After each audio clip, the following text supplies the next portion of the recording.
liñ fay mercredi bu jot ak Malick Thiandoum ñu dalal suñu l'émergence di territoriale maître Ousmane Seye ñu war a waxtaan ak moom ci dialogue national bi war a waxtaan ak moom ci wàllum dialogue politique bi waxtaan ak moom tuuti ci processus électoral bi coronavirus bi lëmbe réew mi crise bi am fële ci suñu dëkkandoo yo ca Mali lépp ci seen émission Ndar yi lay doon léegi Malick Thiandoum Aïssata Ndiathie Fall ak ki nga xamante ne moo di maître Ousmane Seye. jërëjëf Aïssata présentation bi macha allah yaatu na lool wax nga ko ki ñuy dalal du gan ci réew mi ndaxte buñ ne maître Ousmane Seye ñu bëri li ñuy njëkk a ràññee mooy avocat bi ci avocat bi tamit toftal nga ci yeneen fonction yu nga xam ne ci wàllu politique la ko amee maître ñu lay nuyu di la dalal jàmm ci Ndar yi wiiri jaari Ndar yi la olof wax fii nag la ñu bëgg mu doon Ndar yi ñu waxtaan askan bi jël ci li leen di jëriñ. jërëjëf Malick maa ngi lay fay di la nuyu di nuyu Aïssatou di nuyu waa télévision bi sama xarit Papa Alassane maa ngi koy nuyu Mamadou Ibra Kane sama xarit bëri naa fi xarit maa ngi leen di nuyu askan bi ñuy déglu fii ci réew mi ak ci bitim réew. alors tey bu ñu waxee Ousmane Seye au conseil des collectivités territoriales Ousmane Seye bokk ci conférence des leaders Benno Bokk Yaakaar Ousmane Seye nekk ci commission bi nga xam ne moo nekk ci wàllu dialogue national bi tey da nga am ñaari mbubu muy mbubu avocat bi ak mbubu politicien bi bu ñu la ni woon tànn ci benn ban ngay tànn maître. mais man toujours ma wax ko man avocat la ku ma xam ci avocat nga ma xamee ndomba tànk bu ma munti am aussi. c'est grâce à ma profession d'avocat donc loolu moom dama ko bëgg ci sama xol toujours damay wax ne man daal mënuma def beneen métier bu dul métier avocat donc su ma waxoon ma tànn ci loolu yëpp li nga xam ne moom laa doon dafa mel ne dama ko nàmp muy avocat moom lay tànn. jërëjëf maître avocat ngay tànn nga dugg ci barreau bi en 1985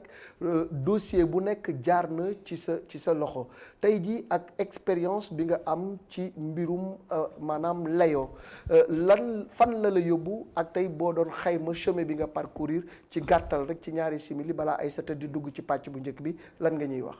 waaw mais Malick xam nga effectivement wax nga dëgg maa ngi prêter serment le 18 janvier 1985. boobaak léegi 35 ans la c'est-à-dire fanweeri at ak juróom macha allah maa ngi ko doon avocat dossier yu bëri traité naa ko mais li ma ciy gën a fàttaliku mooy ni ma doonee avocat man maa ngi pare njàng université bi ma amee samay diplôme maîtrise en droit public ak yooyu en 82 83 perte naa 1 an bi ma déposé sama dossier pour nekk avocat. mais conseil de l'ordre ba fa nekkoon ak bâtonnier ba fa nekkoon dañoo najoon suñu dossier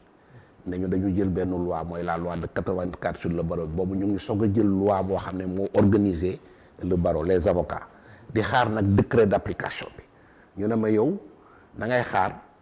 ñu def décret d'application bi dafa doon prévoir benn examen nga soog a def examen bi ñu soog la admis man donc layoon naa avant ma doon avocat man leen loolu du ma ko xaar parce que du yoon parce que mënuma toog di xaar décret boo xam ne jëlaguñ ko léegi li nga xam ne mooy loi bi mën nañu wax ne sax mënuñ ko appliquer parce que loi décret moo koy appliquer donc comme loi amul lu ko appliquer dañuy jël nit sur présentation de son dossier man il faut que conseil de l'ordre def enquête de moralité jël ma su ngeen ko mënoon ma yóbbu leen tribunal ñu bañ ma yóbbu leen tribunal yóbbu leen directement devant la cour d'appel maa ngi fàttaliku ñi ma défendre mooy ndeysaan doom si yàlla maître Fakhri maître Jacques Bonnet bi nga xam ne man ak moom ma déposé woon mais moom comme magistrat la woon ñu admettre ko sur le champ maître Mayacine Tunkara ñoo déposé woon moom comme magistrat la woon démissionné ñu admettre ko sur le cas ñooñu ñoom mujj défendre man ak ñu bëri la ñu woon ñu jël ci je crois 12 ñett ñoo ci admis woon muy man ak sama jigéen Ndeye Mati Jigal ak Ibrahima Kane nga xam ne sama deuxième doom moom laa ko tuddee mais yàlla def na dafa génn àdduna donc man bi may nekk avocat dama layoo gagné nekk avocat am na nag dossier yoo xam ne vraiment plaidé naa ko muy fii di bitim réew muy France muy Abidjan muy dans les pays africains muy Abuja yooyu yëpp yàlla may na fa daal ma teg fa sama tànk daal di fa layoo. jërëjëf Aïssata très bien gis nga ni mu duggee ci sax li nga xam ne moo di ëttu avocat yi maanaam layoo ba gagné def entrée bu fracassante ci biir métier bi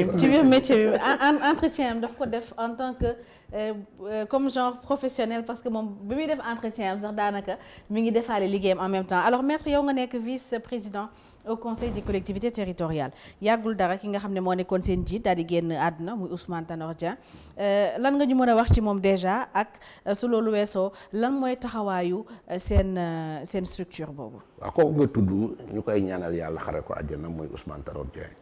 au conseil taxul ma xamanteeg moom bi may xamanteeg moom yàgg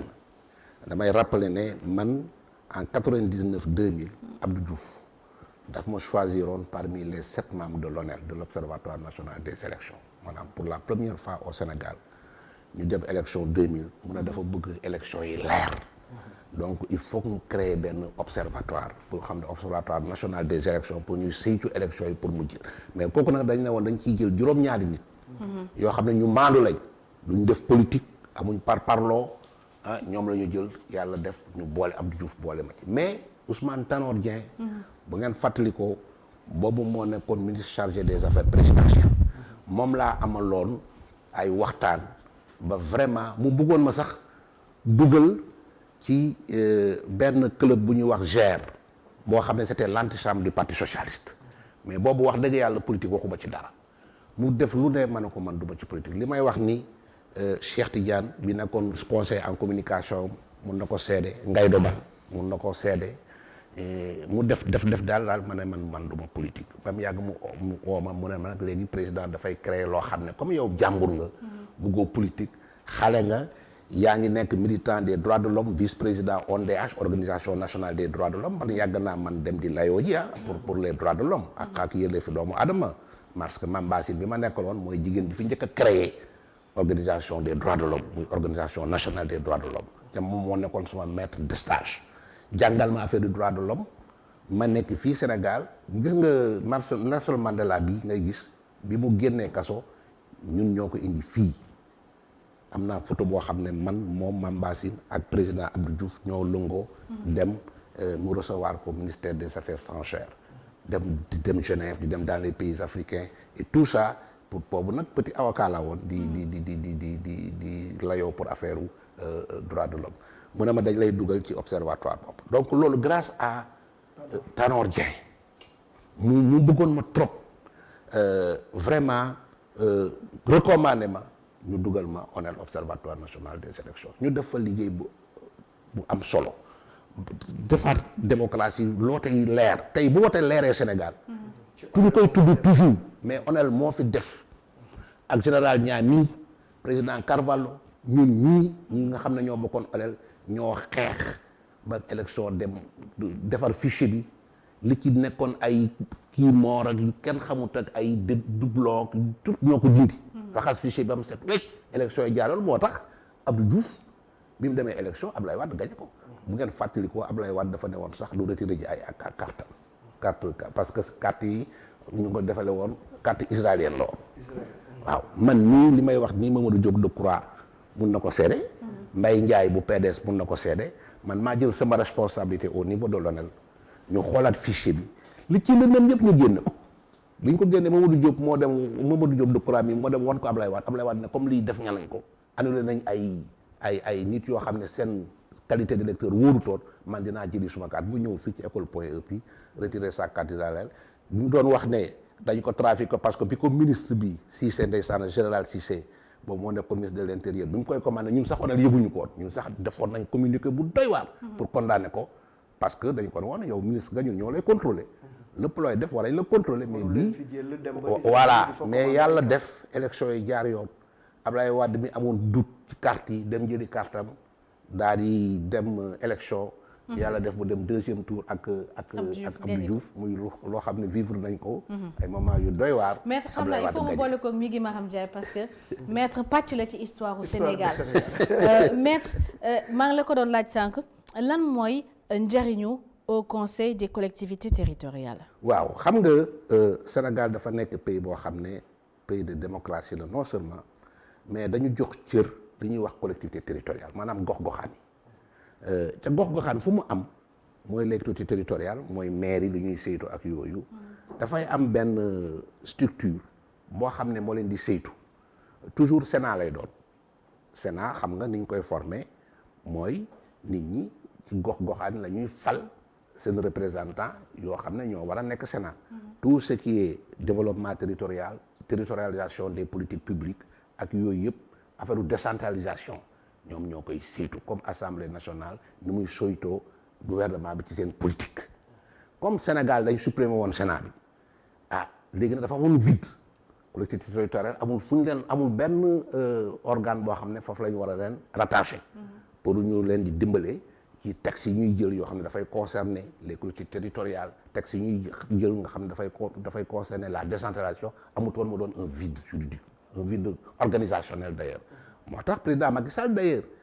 bi muy def campagne am ne woon na bon ci programme la bokkoon bu faloo dina créer quand même benn organe boo xam ne bu dul Sénat aussi parce que moom mosul d'accord pour ñu supprimer Sénat loolu aussi dama koy fàttaliku moom moo nekkoon président de la République mais bu ñuy supprimer Sénat parce que dafa am ay inondation moom bien que président de la République moom d'accord ci woon parce que ci programme la bokkoon mais mu amoon benn situation catastrophique boo xam ne c'est naturel mu accepter ñu supprimer Sénat momentanément mu bëgg ko remplacer moo tax mu indiwaat au conseil des collectivités territoriales nga xam ne léegi lépp loo xam ne dafay dem ci gox-goxaan yi seen politique ñun ñoo koy saytu. Très bien Malick xam naa téléspectateurs yi jot nañ leen gën a xamale ak ki nga xamante ne moo di maître Ousmane Seye dañuy jàll ci waxtaan bi nag dugg ci pàcc bu njëkk bi Malick comme ni ñu ko waxeen muy li nga xamante ne nii jamono yi mun nañ ne moo xaw a lëmbe réew mi tuuti muy dialogue national bi maître président daal nay woote dialogue national yow nga bokk ci dialogue boobu lan moo war a tax Sénégal di réew moo xamante ne nii ñëpp jàpp nañ ni ñi ngi ci jàmm problème amul élection am na kii gagné na mi ngi doxal nice ñi nga xam ne ñoo nekk opposition ñi ngi seen opposition di opposé wu comme niñ ko gisee lan moo tax Sénégal toll foo xamante ne nii dañu war a woote dialogue boobu. waaw xam nga président bi mu demee ci mandat bi ñu ko fal bu bees au mois de je crois février 2019 boo rappelé au discours bi mu defoon bi ñu ko falee ba pare mu prêter serment discours bi mu njëkk a def dafa ne day man am na ñu ma doon jonganteel yàlla def na man fal nañ ma ak benn majorité bu confortable mais fi ma toog tey président ñëpp la président réew mi ñëpp la te maa ngi oo ñëpp ñu ñëw jàpp pour réew mi jëm kanam xam nga réew moom mënul toog ci lu am opposition mais bien que am nga opposition yow ñu fal la nga am sa programme war ko doxal benn xel du doy benn gouvernement du doy benn parti du doy benn coalition du doy président am na coalition bu am doole ñu koy wax benn bokk yaakaar te léegi sax coalition boobu passé na benn bokk yaakaar ñu ngi koy wax léegi majorité présidentielle parce que am na ñeneen ñu ko fekk si waat yoo xam ne sax ñu ngi bokkoon ci yeneen parti mais fekk si nañ ko donc dafa gën a yaatu mais mu ne loolu doyut réew mi bien que gagné naa maa ngi gagné avec une majorité je crois de 56% mais am na 44% yoo xam ne aussi ci Sénégal lañu bokk te àndu nag moom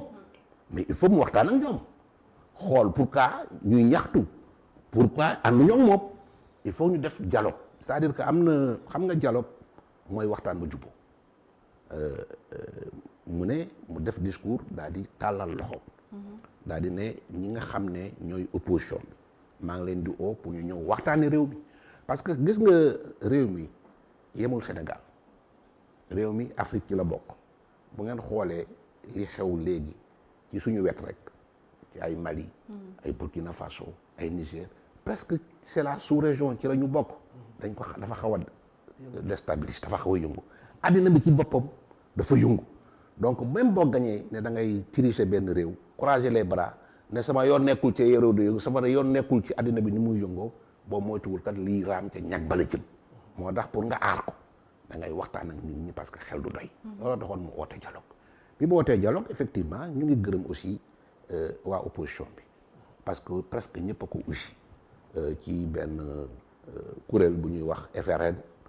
ñu ñëw ñoom ñëpp mais am na ñu doon xalab dialogue bi quand même. waaw non réew loo mënti woote du ñàkk ñu xalab la moom loolu da koy nangu ba pare waaw parce que je crois que boo nekkee président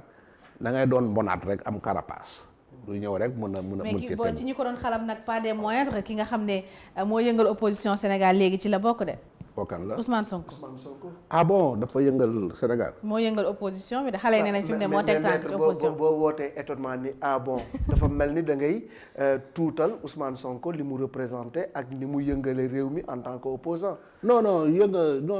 tuutal non Ousmane Sonko xam naa ko xam na ma. ku xeet xal mu lakk sa dàggale. non xam nga loolu ñun ci politique lañ nekk. Ousmane Sonko am na mérite parce que pour la première fois mu dem élection présidentielle je crois qu'il est venu en 3e position. am na ay gox-goxaan ay mairie yu mu gagné. yu mel ne au sud ak yooyu gagné na fa ay mairie. kooku jar ko minimiser non même benn nit sax waroo ko minimiser. parce que nit ku nekk franchement xam nga ñun ay jullit lañu yàlla nee na il nous a créé ci. nit daal yàlla daf ko wormaal. donc bu dee nit nga julli nga da ngay wormaal nit. donc man du ma xeeb kenn mais nag bu am doole aussi da nga nay xam ne am na doole. maa ngi doon wax bërki démb rek ci benn télévision ne président Macky Sall aussi ku ko xeeb mu lakk sa daay. ñi ko xeeboon au début xam nañ ne ponkal la ca li mu yore ponkal la. c'est-à-dire que li mu yore comme coalition de parti ponkal la man nag awma habitude di wax ci nit en personne. moo ay principe lay wax. mais fi mu nekk nii daal li ma mun a wax mooy réew mi dal na économie bu fekkoon ne du feebar bi ñu dal nii di Covid 19 bi ñu ngi woon ci ay croissance si et tout ça am na nag ñu des waaw parce que aussi. mais croissance bi lépp a baax xam nga croissance bi tam problème la parce que ñu bari dañ naan dañuy joxe ay chiffres naan ñu ngi naan tant de pourcent de croissance mais croissance bi nit ñi yëguñu ko ci nit ñi dundee. xam nga croissance kenn lekk ko kenn naanu ko. da ngeen toog da ngeen yéen ay techniciens ñun ñu xamul dara. loolu moom ay saa de xel la rek mais xam nga loo gis dafa am nu ñu koy natte. nga d'accord ci ak nga bañ ci d'accord dafa am loo xam ne norme yoo xam ne ñëpp war nañ cee d'accord maanaam bu ñu gisee réew buy dox. li ñuy seet ndax économie baa ngi dox wala déet. ci croissance bi la ñuy xool ndax croissance. mais c'est pas parce que noonu lañ koy nattee rek ni que jaadu na ni ñu koy nattee noonu day wone li nga xamante ne mooy réalité bi am. parce que ñi ngi am na nu ñuy nattee feebar bi fi am jamono yi ci àddina am na ñoo xamante ne d'accorduñ ci ni ñuy nattee tolluwaayu feebar boobu. yow d'accord ci croissance. non du man débat bi du man bu ñu ko personnaliser. parce que en fait croissance bi li ñuy nattee c'est-à-dire que boo ñëwee xam nga li Aïssata di wax aussi. par exemple bu ne nee kilo. nattal kilo. dafa am poids boo xam ne 1 kilo la. booy natt sa ceeb boo bëggee xam ñaata kilo la poids boo bëggee jël def ba xam ñaata kilo la. litre dafa am loo xam ne moom mooy natt ne volume bi lii la et cetera. croissance aussi dafa am lu ñu koy nattee. bu fekkee ne d'accord ci jëlal nañu d'accord. askan bi li ñu gëm ni mooy natt bu baax bi. mooy tey su ma làmbee sama poos bëgg a faj sama soxla mu faju. waaw loolu jafe-jafe yooyu nga xam ne askan bi ñu ngi koy dund bu ñu leen di wax yenn croissance yi dañ naan loolu lu mu doon xanaa egsiwul ci ñun. parce que tey askan bi ñu bëri laati. xam nga man lan laa d'accord. croissance bi dox na mooy nit ñi gouvernement bi def na effort ba koom-koom bi def mais problème bi am mooy la redistribution de la croissance. tout à fait maanaam naka la ñuy def. ba nit ñëpp profité ci. loolu mooy politique bi. mooy politique de redistribution. président Macky Sall ci programme am la bokk PSE la redistribution des richesses moo tax ba muy defee référendum sax dafa dugal ci constitution bi ay articles yoo xam ne dafay fexe bu ñu ko appliqué day tax askan bi gis ci seen bopp. par exemple bu ne les ressources naturelles appartiennent au peuple sénégalais et tout ça. loolu yëpp bu ñu ko gënee firnde jël ci ay loi jël ci ay décret di ko doxal dafay tax ku nekk gis sa bopp ci ni muy doxee man d'accord naa ak yéen ne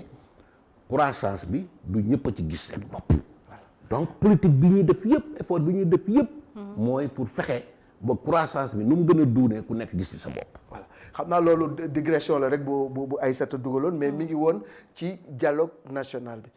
woote ngeen ko opposition bi gërëm nga leen wuyu si nañ leen mais woote ak ñu nga xam ni ci kujje gi la ñu bokk pour ngeen toog juboo ci nan ngeen di doxale du nekkul woon lu yomb de xanaa. non xam nga loolu mënul nekk lu yomb. parce que ñoo xam ne la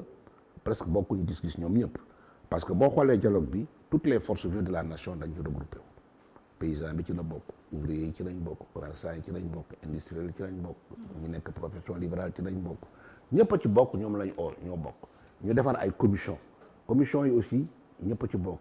ñu war a defar ay termes de référence maanaam lu ñuy waxtaane loolu rek discussion la woon surtout loolu pour thème yi lu ñu war a waxtaane mais yàlla def na ci dialogue national bi ci laa bokk maa ngi ci ñaari commission parce que man dama bokk commission politique boo xam ne ñun ñoo njëkk a liggéey avant dialogue bi ñu koy ubbi indi woon na fi coow sax seet ndax ñun dañuy rejoindre dialogue bi wala déet et cetera mais finalement dañu rejoindre le comité de pilotage du dialogue national. bokk aussi ci la réforme du secteur public de l'administration. ci la bokk ñu def fa aussi waxtaan bu mucc ayib. commission yi ñuy def yëpp bëri na je crois qu'il y a 11 commissions wala 12 commissions au niveau du dialogue national. ba bi nga xam ne feebar baa ngi ñuy dab. di ñëw fii waxtaan nañ presque moitié la ñu waroon wax parce que 3 mois la ñu mayoon. waxtaan ba nañ ba mois de mars ba ay le 15 mars ak yooyu am ay conclusions yu ñu tënk dialogue politique bi ñoom commencé woon nañ avant boobu am na ay accords yu am doole yoo xam ne ñu ngi ci parvenir yoo xam ne bu ñu ko appliqué. dina tax ba Sénégal gën a dal. dinañ renforcer la démocratie. mais maître qui a plus intérêt à dialoguer ndax ñun citoyens yi ndax ñi nga xamante ne ñooy politiciens yi la wala ndax président moom kan moo gën a am intérêt ci dialogue bi am. mais dialogue bi askan bi ñoo ci am intérêt. ci naka moo tax président bi nga xam ne mooy représenté askan bi mu woole parce que tey bu ñu dialogué ñi nga xam ne dañu amoon ay mbëbët muy opposition bi. daal di ne kat pour élection yi baax par exemple may wax affaire commission politique. il faut que ñu réformer lii il faut ñu changer lii. ñu fekk seen ci pouvoir bi fekk leen ci ñu changer loolu seen xel dina gën a dal réew mi su ko defee ñëpp a ciy jàpp. ñoom bu fekkee ne lii dafay doxal réew mi ñoom ñu seen xel dal ci dañ ciy bokk. su ko defee donc askan wi gis ci seen bopp ci tànk yooyu la ñu nekk. man d'ailleurs maa ngi saluer ñun climat bi nga xam ne ci la ñuy dialoguer man yàgg naa bokk ci ay dialogue yoo xam ne pour processus électoral la ak yooyu. mais souvent parti bu ñu ñëwee dañuy xoolante en chaîne de faïence. loo wax rek kee contre. bu tàng jër nit ñi di xiiroo di ngaayoo ñuy gedd traquer la porte dem. mais processus mais loolu électoral amul ci dialogue bi nga xam ne moom la ñuy def nii. amul au niveau de la commission politique. amul au niveau du dialogue national. même bu ngeen bokkul gis-gis. di ngeen waxtaan ba am des positions réciproques ba aboutir à des résultats te loolu mooy dialogue. Malick jamono yi tamit am na coolu waxara am ci wàllum processus électoral bi parce que ñi ñaa ngi naan boo moytuwul dinañ daal di dindi li nga xam ne moo di parrainage ci fàttali bari woon na ay candidats yoo xamante ne ni d'accorduñ ci woon. bari na ci présidentielle yi ñoo xamante ne ni moo leen teree nekk président moo leen teree nekk candidat ci élection présidentielle bi ñu weesu yow. homme de droit bi nga nekk tey man damay convoquer sa homme de droit ndax jàpp nga ni dañu naan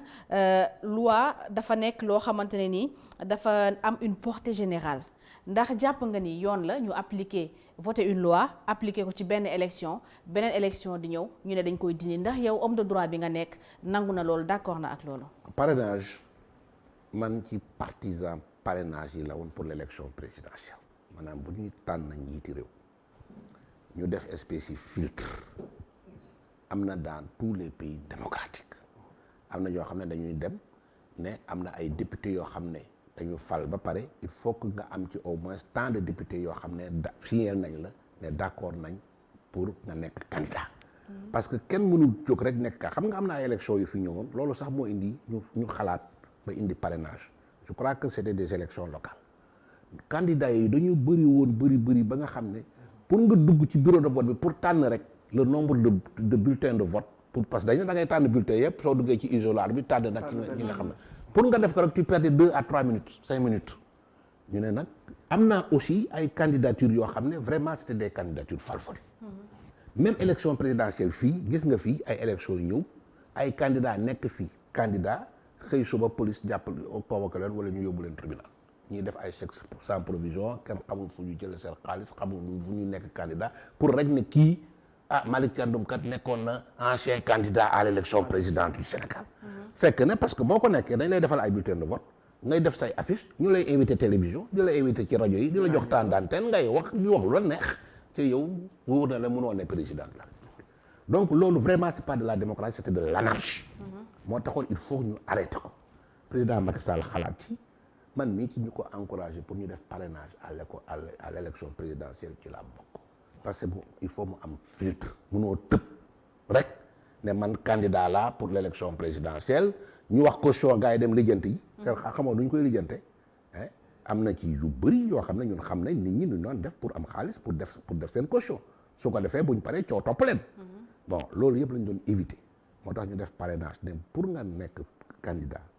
il faut que gox-goxaan bu nekk région bu nekk Sénégal il y a 12 régions au moins dans la moitié 6 régions il faut nga am fi tant de voix yoo xam ne ñoom signé nañ la parrainage pour nga mun a nekk muy premier filtre pour nga nekk candidat à l'élection présidentielle. lu tax na ngeen bëgg ko dindi ci local yi. lan mooy parce que spécificité locale waaw xam nga ñun bi ñu defee parrainage bi élection présidentielle ak li candidat yi wax yëpp xam nga ban lan moo ci jaaxal gis nga candidat yi nga xam ne yëpp ñu ngi joytu naañ dañ leen kale élection présidentielle kuñ ci kale conseil constitutionnel bind na décision joxe arrêt wax lu tax ñu kale la léegi nag ñi nga xam ne ñu ngi joytu ba léegi di wax ne dañ leen kale nañ génne décision bi leen conseil constitutionnel rendre ba ne leen bu ngeen nekk candidat di ngeen ci gis yu doy waar man kon daal lépp waxuñu ko déedéet ñoom duñu wax lépp kuñ ci kale rek am na lu tax ñu kale la am na ñoo xam ne ni amee parrainage suñ la ko waxee da ngay waaru bon am na ñoo xam ne li ñu waxoon ne par exemple conditions yi lañu remplir pour am parrainage du loolu conseil constitutionnel def na enquête ba débus ko leen am na ci ñoo xam ne sax seen filiation sax dañ ko falsifié alors loolu moo tax ñu daal di leen kale ne leen warta daal di ci jël juróomi candidat je crois te juróomi candidat yooyu ñu jël en réalité ñu ci bëri boo leen xoolee c'est normal oui mais maître lan léegi lan moo tax kon nag élection locale yi waaw bi ñu d'accord ne kii du parrainage du am élection locale yàggul sax te waxtaan nañ ci lu yàgg xool ne parrainage dañ ko defoon am na ay rëq-rëq pour jël candidature pour jël fiche de parrainage ni ñu ko doon defee ak pour déposer ko gis nga dépôt bi rek amoon na fa ay xeex man maa nga foofu ci guddi googu amoon na ay agression amoon na ay xeex parce que dañ ne ko njiitu foofu ci rang bi yow la ñuy njëkk a jël su dossier et cetera ka fa jiite woon moo suma jigéen Mimi Touré moo fa jiitu woon sax mais am na fa ay bousculade ay doyaar yu fa on se rappelle vous vous rappelez alors ñu mën ñu xalaat ne comme élection locale dafay bëri ay candidats ay liste de candidats te ci gox-gox yi lañ koy defee et techniquement pour ñu assurer vraiment la transparence du parrainage au niveau des élections locales dafay metti te comme fi mu ne dañuy reporter date élection bi ba pare ba yóbboon ko le 28 mars je crois 2021 buñ ci naree defaat parrainage fi mu nekk nii il faut ñu rallonger waat délai yi parce que parrainage aussi dafa am temps yoo xam ne nañ ko may candidat yi ñu dugg ci gox-goxaan yi pour am ay parrain ñu ne daal li gën a yombale dindi pour les élections locales mooy ñu dindi parrainage bi aux élections locales mais ça veut pas dire que dindi nañ parrainage bi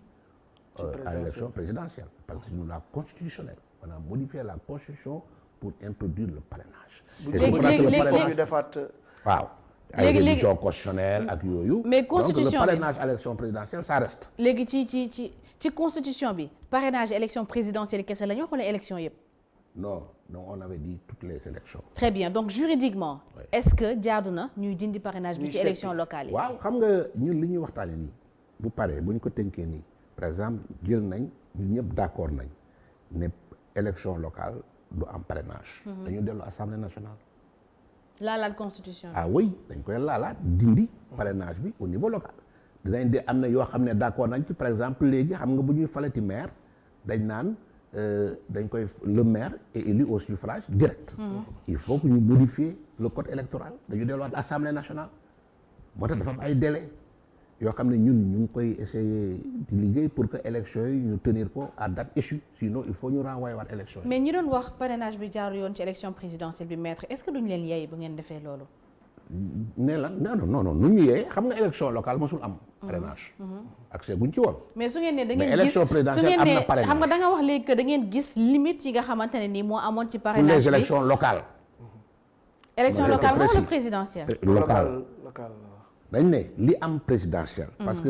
ay candidature la individuelle. waaw waxoo fi léegi que dafa amoon ay jafe-jafe yu amoon ci parrainage bi ci élection présidentielle bi. oui c'est ça mais waxuñ ne ça n'a pas été bien fait wax naa la léegi ne la. képp koo xam ne kale nañ la ci sa parrainage ba ne waroo nekk candidat bindu nañ ko motiver nañ ko conseil constitutionnel candidat par candidat jox na la ko ñoom nañ publier loolu décision yooyu nga xool nga lire nga xool lu tax ñu kale leen parce que damay dégg ñu naan woy parrainage bi Macky Sall dafa tànn ñi nga xam ne ñoom la war a jonganteel tànnul dara dañu créer benn filtre démocratique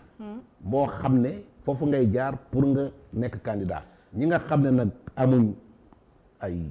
nit yoo xam ne wóolu nañ leen pour ñu nekk candidat matale wuñ ay parrainage bi ñuy am ci ñoo xam ne bi ñuy uti parrainage ak yooyu jaaruñ ci yoon wi nga xam ne moom la ñu war a jaar pour ut ay parrain mais ñu kale leen c'est normal. mais maître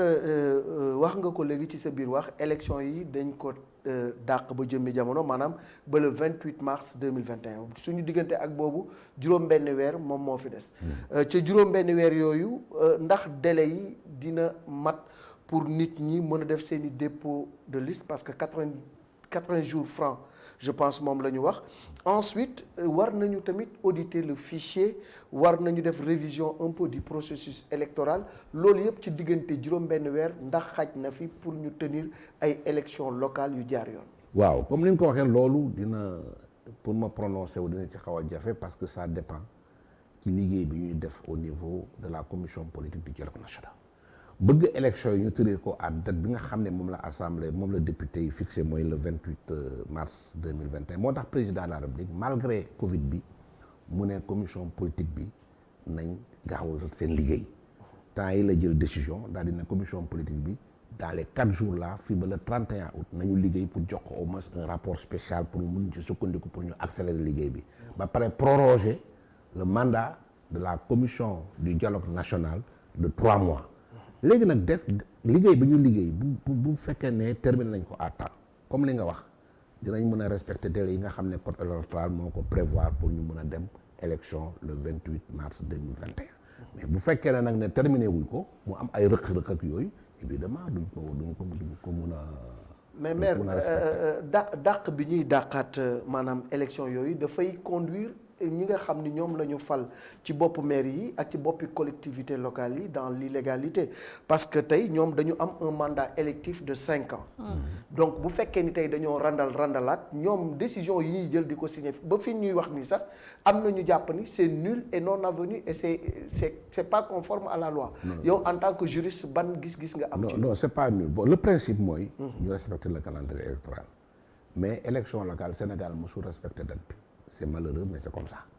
war nañ fexe nag ba di ko respecter man ci ñi nga xam ne dama ne nañuy respecter calendrier électoral bi ci la bokk. mais kon dañuy jël yoon parce que ils ont un mandat électif de 5 ans. waaw leneen loo ca yokk loo ca def dëppawul ak yoon. non foofu laa bëgg ñëw nag. voilà mais bu fekkee nag léegi 5 ans yi mat na seen mandat jeex na bu fekkee ne demuñu waat élection dañuy proroger seen mandat buñ proroger seen mandat effectivement. seen mandat devient légal de par la prorogation par l'Assemblée nationale de leur mandat. Très bien alors maître ñu dugg ci beneen pàcc waxtaan bi mooy li nga xamante ne moo di wàllum justice bi tax yow ñëpp xam nañ ni homme de droit nga li neex ci am homme de droit ak politicien ci en même temps ñaari casquette ci débat mooy da ngeen di mën a dugg ci lu nekk parce que droit quand même Malick Thiandoum ko ñu bëgg ko ñu bañ ko dafa yaatu te dafa xaw a am nu mu liyeewoo ak li nga xam ne moo di politique bi bu baax a baax parce que bari na ay ndigg sërëx yi gars yi di tegal opposition beeg seen kii yi ci wàllum droit lañ koy jàpp parce que c'est une question d'interprétation kii day interpréter jaar nii kii interpréter jaar ne alors maître ñuy wax lu bari ci wàllum justice bi Sénégal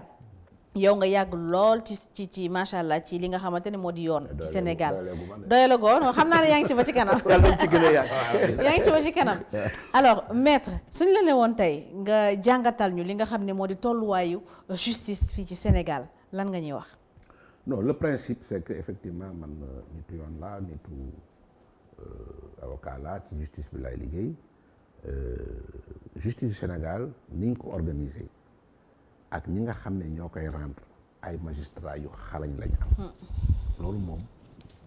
àddina bi ñoo ko seete am nañ ay magistrats yu xarañ ni ñu organisé justice bi c'est très bien mais xam nga àddina dafay dox day évoluer xam nga loi da nga koy jël en fonction du temps xam nga loi circonstance la dafay am loo xam ne da nga koy daj muy difficulté wala nga jël loi pour surmonter ko mais dinañ dem ba nga xam ne dina am loi yoo xam ne bañ ko jëlee ak yéen peut-être yow juddoo boo sax ba léegi ñu koy appliquer xam nga loolu war nañ ko xoolaat am na ay loi yoo xam ne tey ñu ngi fii ñu koy appliquer circonstances yi nga xam ne ñoo taxoon ñu jël ko circonstances yooyu dépassé nañ ko donc loi yooyu war nañ ko xoolaat am na organisation judiciaire boo xam ne forme d'organisation judiciaire yoo xam ne mun nañ ko dépasser am na tënk yu tënk magistrat yi yoo xam ne fi mu nekk nii magistrat yi ni ma leen koy wax xarañ nañ ba nga xam ne war nañ leen delloo totalement seen liberté loolu sax am na gaa ci texte yi mais war nañ ko gën a renforcer ma la ciy jox exemple am na procureur am na doole goo xam ne fi mu nekk nii man toujours ba wax ko il faut ñu wàññi doole parce que am na délit yoo xam ne boo ko defee bu procureur ne nañ la denc ci kaso bi juge d'instruction bi nga xam ne moo la war a jox mandat de dépôt ci juge de siège mënu ci dara faw bu topp réquisition procureur yi kooku xam nga aussi xaw na doy waar trop de pouvoir bu ñu jox koo xam ne du juge parce que ki nga xam ne mooy juge mooy ki nga xam ne mooy atte mooy la ñu ooy le juge du siège le procureur c'est un magistrat debout il est lié directement à l'État au ministère de la justice et à l'État d'une manière générale donc kooku waruñ ko jox pouvoir boo xam ne c'est un pouvoir de décision ba nga xam ne jox nañ ko pouvoir boo xam ne sax magistrat de siège bi toog bu jëlee décision moom mun na ko am na sañ-sañ aj ko xam nga loolu tey dem nañ am nañ benn degré de maturité de citoyenneté boo xam ne war nañ bàyyi tënk bi ñuy tënk ñu ngi koy wax ci droit la mêlée du juge on doit laisser le juge on lui restituer son pouvoir d'appréciation pour que ñu bàyyi ko ak xelam ak sagoom ak loi bi nga xam ne moom la war a appliquer parce que le juge donc fi mu toll nii malgré organisation bu rafet bi am ci wàllum yoon indépendance de la justice oui dafa xaw a des dafa xaw a sooxe fii bon man je ne parle jamais de l'indépendance de la justice parce que la justice est liée c'est une structure de l'État on a beau parler de l'indépendance de la justice mais justice ci indépendant ci président la bokk ci état la bokk c'est-à-dire c'est un pouvoir qui dépend de l'État d'une manière générale xam nga ki nga xam ne mooy déterminer la politique judiciaire mais ci état la bokk état comme appareil état wala état comme benn nit buy incarner état waaw c'est ça parce que xam nga le président de la République bi nga xam ne moom la ñu fal c'est lui qui détermine la politique de la nation la politique de la justice dépend de la politique de la nation donc c'est le président de la République mooy déterminer la politique de la nation l'organisation et le fonctionnement de la justice par exemple bu ne tey ne dañu war a créer benn cour d'appel au niveau de Kédougou kooku président moo koy décider jox ko par exemple ñu jox ko loi yi ñu jox ko assemblée ñu wote ko ñu créer ko kooku donc moo le fonctionnement et l'organisation de la justice dépend du président la mais président du rendre justice warul aussi initier wu ci ni ñuy rendre justice mais bu ñuy wax ci indépendance de la justice maître ci côté boobu la ñuy gën a waxee moo tax dama lay expliquer li nga wax xam naa ko moo tax moi je ne parle pas de l'indépendance de la justice je parle de l'indépendance du juge l'indépendance du juge xam nga ñuy rendre justice c'est des magistrats c'est des hommes comme toi et moi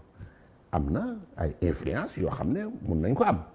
bon la politique peut les influencer l'argent peut les influencer la religion peut les influencer la pression populaire peut les influencer donc man ci sama bopp bu ñuy wax indépendance de la justice c'est lutter contre ces influences qui peuvent influencer le juge juge yi ñu am tey dañuy dem ngénte dañuy dem dëj ce ne sont pas des supermen hein alors fexe ba yooyu bu ñu ko influencer xaalis du ko influencer politique du ko influencer diine du ko influencer bu mu mënti bokk yooyu ci laa wax ne ci lañ war a travailler pour rendre le juge indépendant. ndax amuloo tiit maître ci jamono ji ak coow li ñuy dégg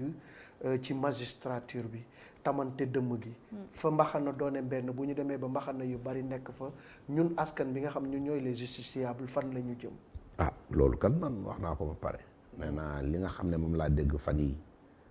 ci ay hauts magistrats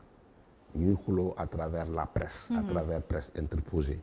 di waxante lu ñaaw day tax ba askan wi tiit c'est-à-dire que dina tax ba askan wi kat taxawaat ne est-ce que ñii mën nañ leen jox confiance parce que ñii di ma àtte ba pare bu ñuy tammante dëmm ci seen biir man naka laay def moo tax ma ne li fi am moom waruñu woon seetaan ba mu fi am waroon nañ ko arrêté bu yàgg alors je crois que c'est un précédent boo xam ne ñu ngi ñaan bu mu amati et je crois qu'on va prendre les mesures nécessaires pour que lii dootu fi amati parce que dafa mel ne justice bi fi mu nekk ni amatul autorité je me suis demandé où est le chef du navire c'est un navire boo xam ne il a perdu son gouvernail parce que franchement bàyyi ay hauts magistrats di waxante loo xam ne waruñ ko wax di tamante naan kii il est corrompu kii ne ko bon yow sa njàng soriwut mënoo jàng wala yooyu mais kooku dafay tiital askan wi te man sax damaa tiit ñi nga xam ne sax dañuy liggéey ci justice bi muy avocat yi muy notaire yi muy justiciable yi ñëpp dañoo te loolu nag baaxul ci réew. parce que xam nga réew li koy doxal ci koom-koom bi c'est des investissements ñun Sénégal pays sous-développé dañu yaakaar trop ci nit ñi nga xam ne ñu ngi ci bitim réew yore seen alal ñëw fii di ko fi investir. te investisseurs yi bu ñu déggee ne justice bi ñu ngi xuloo ci seen biir di tamante dem entre magistrats mais dañuy téye seen bopp téye seen alal dem feneen parce que dañ naan fii wóorul dañ naan wóorul xanaa xam moo tax ñuy xeex guerre parce que xeex guerre dafay delloo réew gannaaw non seulement mais dafay tax ñi nga xam ne ñoo war a ñëw ci réew mi des fois du ñu amati confiance au niveau de la bu ñu déggee ne justice bi dafa am guerre ci biir duñu wóolu indi seen xaalis parce que ñi war a tëj ñiy def guerre bu ñoom bu fekkee ni dañu leen accuser ni ñoom dañuy loolu laa la wax nekk ci loolu moom mbir mi dina doy waar. yow par exemple boo nee investisseur nga ne fii kat wóoru parce que bu ma fi joxee investir bu ma fi amee problème mun nañ ma attale ñàkk ci kaw alal ci kaw xaalis. parce que lu bëri mi ngi déparé ci affectation controversée bu Ngor Diop ñu jógee ci démission juge Ousmane Kane moom mooy premier président de la cour d'appel de Kaolack moom it mu bind lettre bu nga xamante ni nii daanaka tàng na jër adressé ko au président de l'UMS monsieur Téliko mu ciy dénoncé li nga xam ni mooy juge yu nga xam ne ay xale lañu di song mag ñi te mag ñooñu sax ñoo leen formé waaw ci benn côté ñun liñ ciy wax mooy man li ma ko gisee mooy yooyu yëpp sax mënoon na am mais ñu bañ ko mettre sur la place publique. yàgg na am mais musul. liñ ko génnee. au niveau de la presse. loolu moo indi coow li parce que justice dafa organisé wu.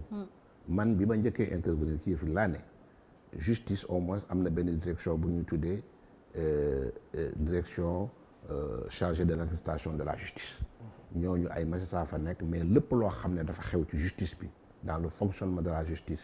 même les décisions yi juges yi di rendre bu ñu la rendre décision boo xam ne da nga ci am xel ñaar mun nga leen saisir ñu def enquête seet dans quelles conditions la ñu la rendre décision yooyu. dama ne xanaa ñoom bu ñuy wax loolu direction boobu dañ ko fàtte woon. bi ma ko waxee ñaari fan ñett laa gis le secrétaire général du ministère de la justice daal di ne léegi cette direction là a été saisie pour régler le problème mais le mal était déjà fait.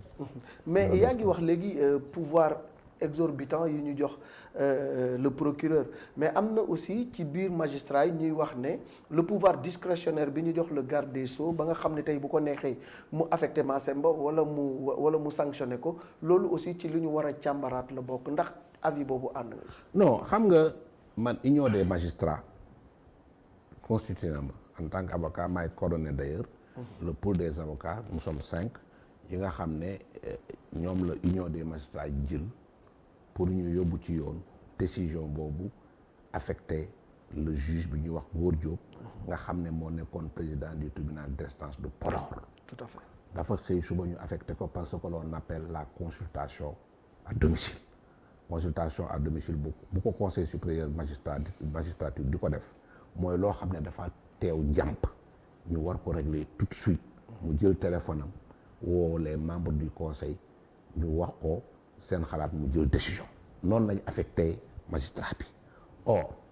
magistrat boobu ñuy affecté il était titulaire de son poste moom ci boppam sax avant ñu affecté ko dañ ko waroon laaj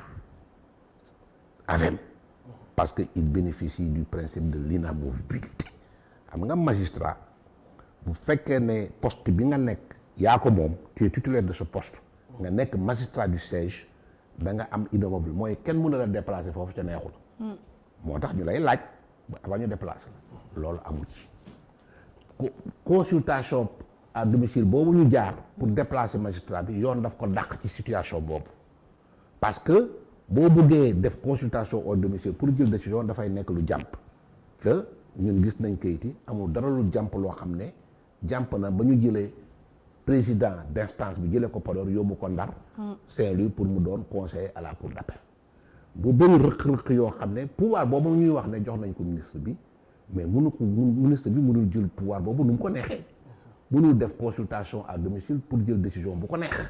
mënul affecter magistrat comme nu mu ko neexee y a des critères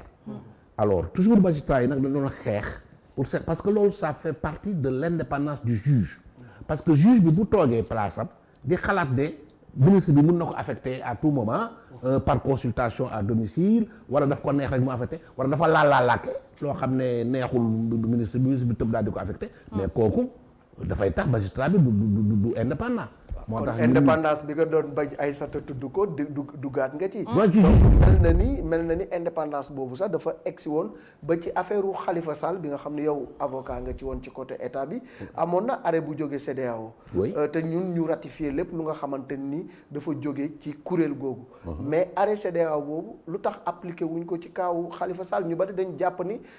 parce que amuñu indépendance bu ñu ko tey arbitrer librement. moom moo tax loolu nag Malick waaw il faut mu wàññi indi ci leeral. xam nga Sénégal dañ duggal ci bopp nit ñi ne woyee am na benn arrêt boo xam ne CEDEAO moo ko jël concernant l'affaire de Khalifa Sall te appliqué wuñ ko man arrêt boobu xam naa ko gis naa ko. mais arrêt bi li mu wax yëpp appliqué nañ ko. arrêt bi dafa wax ne nañ annulé procès verbal bi nga xam ne ci lañ dégloo woon Khalifa Sall ci avocat am teew. cour d'appel daf ko annulé. arrêt bi dafa ne violé wuñ benn droit politique bu Khalifa Sall ñu ne Khalifa Sall dañ lever immunité parlementaire ba Khalifa arrêt bi daal di ne yoon bi ñu jaar.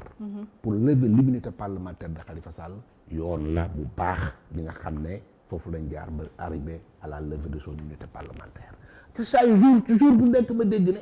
CEDEAO dafa rendre benn arrêt Sénégal appliqué wu ko ba pare. am nag loo xam ne nag reconnaître na ko. dañ ko violer benn droit Khalifa Sall mu ne nañ ko ndàmp je crois am na ndàmpaay buñ ko. ndàmpaay buñ ko war a waaw mais loolu bu ko laajee laaj ko fa mu ko war a laajee je crois que dina ci am dëgg. dàmp ngeen ko wala dàmp gu leen ko. non est-ce que man xamuma ndax laaj na ko wala déet parce que laaj bi aussi. dafa am yoon. très bien bu ko toppee. dina am ndàmpaay. très bien alors maître laay bi nga may signaler que émission bi léegi mu jeex. ah bon maître gaaw na de. gaaw na trop. te pare guñu ah. te pare guñu li ñu dese xaw naa bëri moo ma jaaxal xaw ma nan lañ nar a def ak laay tey alors maître yow nga bokkoon parce que coow li tam du loo xam ne war nañ koo mënuñoo am maître mi tey ba jóg fii waxuñoo moom ci loolu. bi ñuy nekkee 2012. bi jamono coow amee ci li nga xamante ne moo nekkoon ñetteelu candidature président Abdoulaye Wade bokkoon nga ci ñi nga xamante ne su ma juumul da nga ko doon défendre ci candidature am boobu. maa ci gënoon xarañ. yaa ngi ci doon. maa ci gënoon xarañ. yaa ci gënoon xarañ ci ñi nga doon défendre ci candidature am boobu. ñu nekk fii tollu foo xamante ni gaa yaa ngi laam-laamee li nga xamante ne moo di candidature kii du président Macky Sall. yow homme de droit bi nga nekk ndax gis nga ni loolu dafa war a mën a nekk. ndax président Macky Sall am na droit laaj beneen candidat laaj beneen mandat. te ñetteelu mandat moom fi mu nekk nii. en 2012. bi ñuy wax affaire Abdoulaye Wade dañ toog ba élection yi ubbi ñu ne Abdoulaye Wade warul doon candidat amul droit am troisième mandat. dañ ko wax ba mu jotee ci laa wax man tamit ba mu jotee. ma ne ñi fi wax ne Ablaye Wade warul am troisième mandat yëpp. dañuy politique waxuñ dëgg waxuñ yoon parce que Ablaye Wade dafa ñëw jël constitution bu bees. jël ay dispositions transitoires def mandat 7 ans ne mandat 7 ans bi bokk ci léegi li mu war a am mooy mandat 2 mandat de 5 ans def benn mandat 7 ans am beneen bu 5 ans ñu ne ko jeexal ga. ñu demee conseil ma ne leen nañ dem conseil ñu dem conseil constitutionnel jox ju dëgg mu dem troisième mandat. mais bi ñu demoon troisième mandat askan wi bañ wote contre boobu bu jeexal. man li tax du ma wax ci affaire président Macky Sall mooy. léegi xam nga yow juriste nga yow yaa ñu war a xam naa ne yaa ñu gën a maîtriser loolu. lan moo wutale kaawu président Abdoulaye Wade ak kaawu président Macky Sall. jamono. bu weesoo jamono bu weesoo jamono wàllu droit parce que la nga doon défendre ca jamonoy Ablaye Wade. du benn da nga ko teg ci yoon teg ko ci droit. du benn waaw. Ablaye Wade dañuy lan mooy différence bi. ñu déposer candidature am ñu ne ko amoo droit déposer sa candidature am nit coow li jóg. mais fii dañ fal Macky Sall le lendemain rek ñu indi débat boobu alors comme man. xawma lu tax ñu indi wax jooju. parce que ñi ko indi aussi dañ mais dafa xawoon duroo nag parce que bii tam ñu bari dañu naan mandat bu njëkk bi ci la bokk am ñu naan mandat bu njëkk bi bokk ci. non xam nga man homme politique la am na loo xam ne du ma ko alimenté su fekkee ne dañoo fal Macky Sall ñu war koo féliciter war a seet naka lay dérouler mandat 5 ans yi nga xam ne moom lañ ko fal. fa lañ yóbbu réew mi et tout ça loolu lañ war a discuter mais ñu fal rek ñu tëb ne la yow da nga war a am 3e mandat moom ngay xalaat moom ngay toppatoo extra ak yooyu ay homme politique ñoo ko wax. waaw mais moom laata loolu am na ay sorties yu mu defoon yoo xamante ne ni vidéo yaa ngi fi nit ñi vaar nañ ko yoon yu bari. muy wax ci que ni bii mooy mandaam bu mujj. waaw mais moom c'est le président la ñu fal ko bu ko neexee mu wax. waaw léegi lan moo tax fi mu toll nii nit ñi mënuñ ci am lu lan moo fi varié lan moo changé entre temps ba moom mu taxaw wax ñu indi pour ne ko da nga fi bëgg def 3e mandat mais du fi amee nii naa Sambata Ndiaye extra loolu laa bañ ñu di ko alimenter. parce que bu ñu ko alimenter daf ñuy détourner de l'essentiel. kon su ma la déggee maître loolu du sax débat. warul am débat warul nag bu parce que fekkee ne débat bi nag. non dafa war a leer du débat loolu nag laay bañ wax man débat boobu laay bañ a alimenter. non duñ ko parce que alimenter du ma ko alimenter pourquoi. parce que du ma may ñi nga xam ne ñoo instauré débat boobu bëgguñu alimenter ko xaw ma luñ ci nar. ma di ci bokk léegi xam nga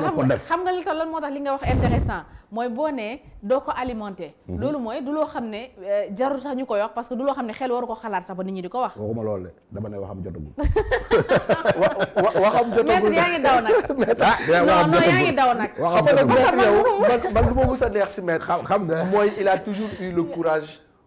de ses opinions. xam nga Macky dafa président lu mu métti métti da nga daan wax nii. dama leen wax je dis nii oui nii non. nii non ba pare wax pourquoi mu wax ko dégg nga. waaw daa di ne man su ma nee tey du ma def beneen mandat laajuma ko parti bi dina yëngu coalition am dina yëngu. parce que dina am ñu gaaw commencé autorité am sax dina wàññeeku ñu gaaw ne bon. parce que non dama lay expliquer mais loolu du excuse. non dama lay expliquer non loolu du excuse. non dama lay expliquer parce que yow loo xam ne nii mais damay bàyyi ma expliquer la. waaw bàyyi ko waa dama daal di ne léegi man bëgguma coalition bi ma suma parti yëngu bëgguma réew mi yëngu bu ma nee damay defaat 3e mandat coow dafiy jóg. gars yi commencé jóg extra mais man Macky Sall laa àndal xam nga lan laa ànd ak moom. pour réew mi stable. non maître pour mu def mandat non man nag je suis pas d'accord. donc man j'ai le droit de dire. li Macky Sall wax ci laa ànd dama ko ciy jàppale. man li ngay wax nii. léegi nag mënoo wax ba ma jóge ci loolu. waaw xam nga yow homme de droit nga am na yoo xam ne waroo ko wax parce que loo xamante ni droit moo ko jox président Macky Sall moom moo gën a xam li ko yoon may ak li ko yoon mayul. da koy neex mu def ko yow mii xam nga ko bu baax da leen di neex ngeen def ko mu naqari leen ngeen bañ ko def parce que me dire que ni am naa ci position mais du ma ko wax léegi parce que jotul waaw d'accord balaa moo neex mu jot yow ko da nga bëgg xelu sénégalais ko nit lëndëm déedéet xanaa ko bëgg sa xel lëndëm nga mais boo leeralul kay xelu sénégalais ko nit lëndëm pourquoi à ce moment précis à 1 an du mandat de Macky Sall c'est-à-dire il n'a même pas fait 1 an ñu bëgg indi instaurer débat tey bu waxoon ne tey damay du ma def 3e mandat coow li nekkul. mais bu nee damay def 3e mandat coow li nekkul. léegi mais maître bu ñu xoolee lii xew ci bu defee mandat ba pare ñu seet. léegi pourquoi fii ñu toll nii tamit ñu war a toog ne su ma nee du ma nekk candidat sama parti day yëngu. waaw sa parti dañu war a xam yow ñaata mandat nga war a am sa parti dañu war a xam nan la constitution may sa parti dañu war a xam. mais constitution baa ngi nii nañ ko jàng. constitution bu ñu ko jàngatee ñun defuñu droit duñu leeral yéen a ñu war a leeral su ñu nangu leeral duñu xam ne parce que moom dafa waxoon constitution baa ngi nii. la patrie nañ ko jàngulu ko. waaw bu leen doyul ñu xaar ba mu jot bu amee ay jiixi jaaxa am na kuréel goo xam ne moom lañ fi teg muy conseil constitutionnel mooy recevoir candidature dina wax candidat bu baax ak candidat bu baax. léegi la moom dafa waxoon la patrie avant le parti. waaw fi mu toll nii bu ñu demee ba muy xalaat parteem tas te patrie bi bëgg moom mu wax. koy wax ne patrie bi boo ko bëgg. askan bi bëgg nañu mu leer parce que nag lii xew bàyyi leen nag bu Ousmane Seye taxawee fe wax ñu ne c'est le peuple. ay nit ñooy toog nii rek prix individuel. mais nit ñooñu bu leen xeeb nit ñooñu bu leen xeeb parce que ci peuple bi lañ bokk. maître bu ñu xoolee lu ñuy lekk lu ñuy naan fu ñu dëkk lu ñuy fajoo loolu mooy seen problème may ay mandat ak Macky Sall ak yooyu seen xalaat. kon askan bi ñoom seen yoon seen kon askan bi jaru ñuy voté su leen neexee kon Macky Sall na toog di leen jox ñuy lekk di naan rek non kon bu ñu voté nañu toog bàyyi président bu toog voté askan bi voté mais fi mu nekk nii xam nga lan la askan bi lan mooy seen problème lekk naan faju jàng ok waaw mais Macky Sall nekk maître li donc xew bu leen ko détourner vraiment. man maître mi ma gis. maître jaaxal na ma léegi parce que léegi politicien bi moom dafa mel ni dafa commencé dafa jël droit bi toog ci dafa jël droit bi toog ci quoi. maître parce que maître sax Malick nag war nañoo wax son secret parce que tamit yow maître nekkoon nga fi yaa ngi wax sànq lu ñu la def ci jamonoy nommé woon ci jamonoy Abdou Diouf wax nga sànq ci Ablaye Wade xaw nga ànd ak moom. léegi nii Ablaye Wade def na ko avocat de l'État pendant au moins fukki at. voilà léegi mi ngi nii 12 ans yaa ngi nii ak président Macky Sall. ñu defaat la avocat de l'État encore lan mooy secret maître ak lan moo tax yow président bu ñëw mën a ànd ak yow. man Abdou Diouf bi may nommé ONEL daaw ma def politique wax naa la ko. pour nga bokkoon ONEL il faut nga doon jàmbur c'est-à-dire koo xam ne doo def politique. Ablaye Wade bi may nommé avocat de l'État daaw ma def politique. nee naa leen bi may Ablaye Wade mu ngi jël pouvoir bi en 2000. du dëgg. man 2009 laa commencé def politique 9 ans 10 ans après bi ma nommé mu soq ma woon ak moom affaire politique man nekkuma woon PDS. bi 2009 bi may jàppale PDS au niveau de Grand Yoff taxutoon ma nekk PDS dama amoon mouvement citoyen bu ñu tuddee woon Alliance Bleue après mu tudd bu ñu tuddee woon Sentinelle Bleue après mu tudd Alliance Bleue.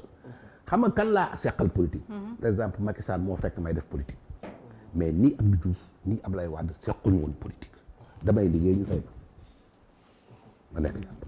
Macky Sall moo ñëw ma def sama congrès parti. mu yónnee ma ay délégation recevoir ma. waxtaan ak man ma nekkoon avocat yam ba mu nekkee premier ministre avant mu ne président de la République. man nekk avocat yam défendre ko.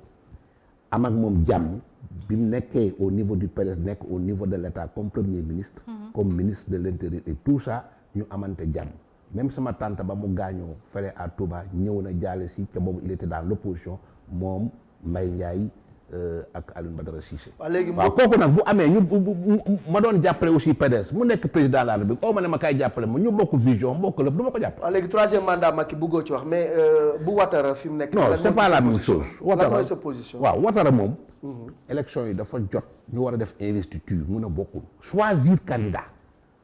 ne kii mooy suñu candidat parti man bokkuma. lu loolu la yàlla def li muy def. kooku mu choisir gaañ mu ñëw ne comme si c'était vraiment l'homme providence comme ki ma choisiroon yàlla jël na ko man maa jël place am may nekk candidat mais loolu laa wax ne man d'accord ma ci nañ defaat congrès mais partem ñàkkul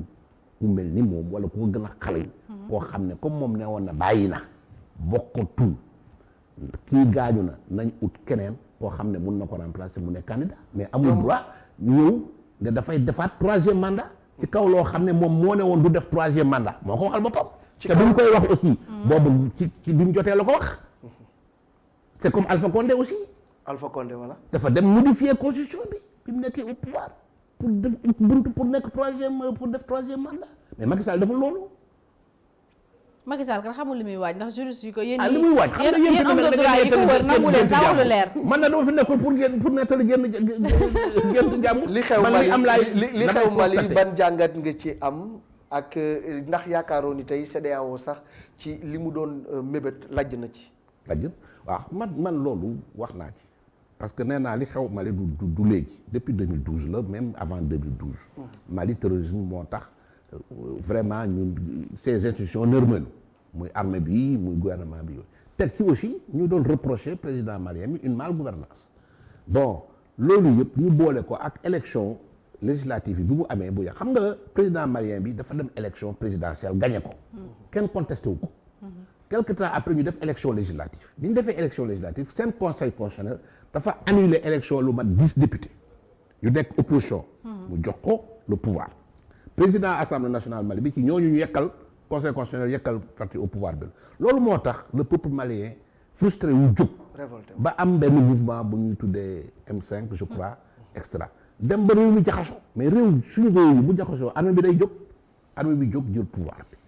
man damay condamner d'état ak quelque forme ak forme bu muti am damay condamner parce que je suis un républicain par principe mais il faut respecter la volonté du peuple malien pour man dañu doyle woon ci régime boobu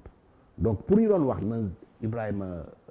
Boubacar Keïta dellu si waat au pouvoir man d'accord ma ci moom comme peuple bi jóg nañ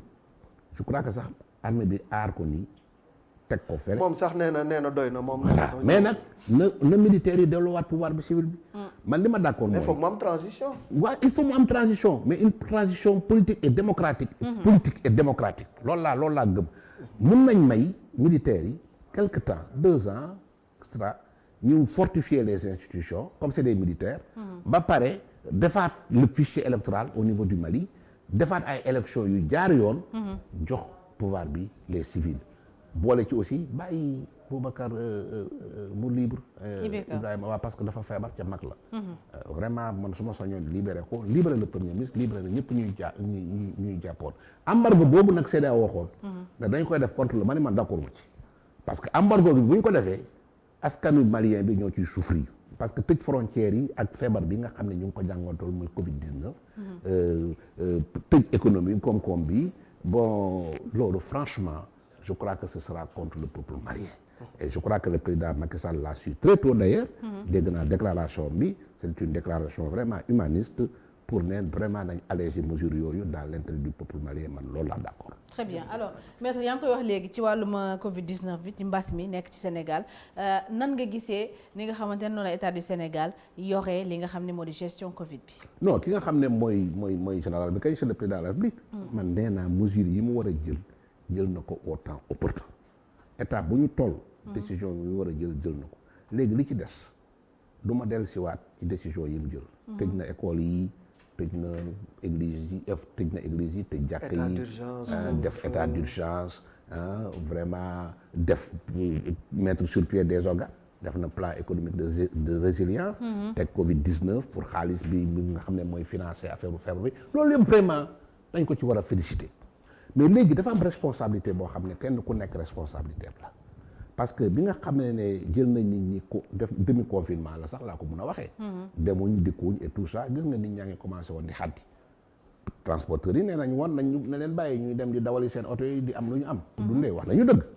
bon nit ñi ñu ne leen nañ leen bàyyi ñu dem liggéeyi parce que am na ñoo xam ne bu ñu liggéeyul duñ joxe dépense wax nañu dëgg bon ñu yolomal mesures yi. mais yolomal mesures yi tamit ñëwoon toon bàyyeeku mais gis nañ nit ñi léegi dañuy bàyyeeku loolu nag responsabilité nit ñi la du responsabilité Macky Sall du responsabilité gouvernement il faut que nit ñi jël conscience ne feebar bi mu ngi ci réew mi te jógee gu fi te feebar bu am importance la boo xam ne bu la dalee bu fekkoon ne yow dong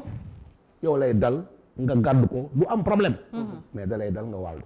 wàllu ko say parents wàllu ko say mbokk wàllu ko yow rawatina mag ñi il faut que ñu dimbale nit ñi di raxas seen loxo di respecter les mesures barrières distanciation bi comme ni ñu def ni di sol masque yi mais vraiment loolu pour protéger la bopp ak protéger nit ñi suñ ko deful état bi mun na jël ay yeneen mesures yu gën a kii parce que man nee naa comme feebar bi ci Dakar la gën a tare nee nañ 70% yi ñi malaati Dakar lañ dëkk ñu jël des mesures particulières à Dakar mun nañ dem ay confiner sax ay quartiers di confiner ay communes ak yooyu te loolu yaakaar na ne waruñ fa àgg parce que comme dimbale la pour nga aar sa bopp. yow tamit da nga ci war a def sa loxo pour aar sa bopp. mais boo gisee nit ñi di dox duñ sol masque di dem ci plage bi di football di attaaya ci mbedd nag yooyu nekkuñ ci jamono jooju partout dans le monde. les gens ils prennent des mesures. heureusement d'ailleurs bi feebar bi commencé wul fii en Afrique commencé wul Sénégal dafa commencé en Chine commencé en Europe commencé ñu jàng ci. loolu ñu jàng ci pays yooyu nga xam ne ba léegi mu ngi tar ci ñoom. mais nañ yaa xayti nañ essayer donc yaru parce que Sénégal aussi ñi ma wax ne dañoo ñu ci bëri dañoo yaradiku mais nag war nañ gën a yaru dañoo dëgër bopp waaw dañu dëgër bopp maître est-ce que yaa ngi dégganteeg maître Abdoulaye Wade wala boog lan mooy ko dégg nag wax dëgg yàlla mais nag amul benn problème yaa seen diggante am non mais gëj naa ko dégg nag wax dëgg yàlla mais man daal fu ma toll maa ngi koy ñaanal di ko ñaanal jàmm di ko ñaanal encore mu dundaat parce que on a besoin de lui maanaam je considère que c'est l'un de nos meilleurs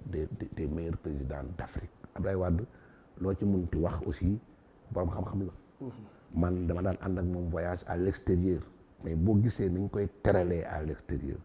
boo gisee nit ñi ni ñuy sàkkoo xam-xamam xam nga nit ñi ne nañ nul n'est prophète chez soi mais Abdoulaye Wade c'est un grand homme politique c'est un grand intellectuel Abdoulaye Wade c'est un économiste c'est un juriste et c'est un homme politique ku am loolu da nga ko war a tiitaroo man de en tout cas je l'estime beaucoup voilà très bien merci te ne woon naa Macky Sall nag bu fexe ba heureusement Macky Sall l'a respecté président Macky Sall xam na ne Ablaye Wade la nekkaloon. xam na ne ndombo tànk bu nekk Ablaye Wade takkal na ko. xam na ne Ablaye Wade moo ko yar mooy mentoram sur le plan politique moo tax mosul taxaw wax ko wax bu ñaaw loolu moom aussi dama ko ciy gërëm képp koo xam ne nag yaa ngi nekk bëgg yàq diggante Ablaye Wade ak Macky Sall tu n'es pas reconnaissant tu n'es pas reconnaissant parce que Macky Sall lu mu doon tey ginnaaw yàlla ak yonent bi Ablaye Wade ci dugal loxoom li mu ko nommé yëpp ci responsabilité man mii de bu ma ko nommé woon xëy na tey ma nekk président de la République. Très bien alors maître Ousmane Seye ñu lay jaajëfal bu baax a baax. waxtaan bi amoon na solo di jaajëfal Malick Thiandoum. temps bi kay dafa gàtt sax. temps bi dafa gàtt tey laay dañoo xaw a tënk mais grawul laay ñu koy jaajëfal bu baax a baax di jaajëfal toute l'équipe technique di jaajëfal les téléspectateurs ak ñi nga xamante ne ñoo nekkoon suñu ay internautes doon ànd ak ñun suñu page Facebook. ITV Sénégal di leen jox rendez-vous incha allah mercredi prochain ci beneen numéro bu seen émission Ndar yi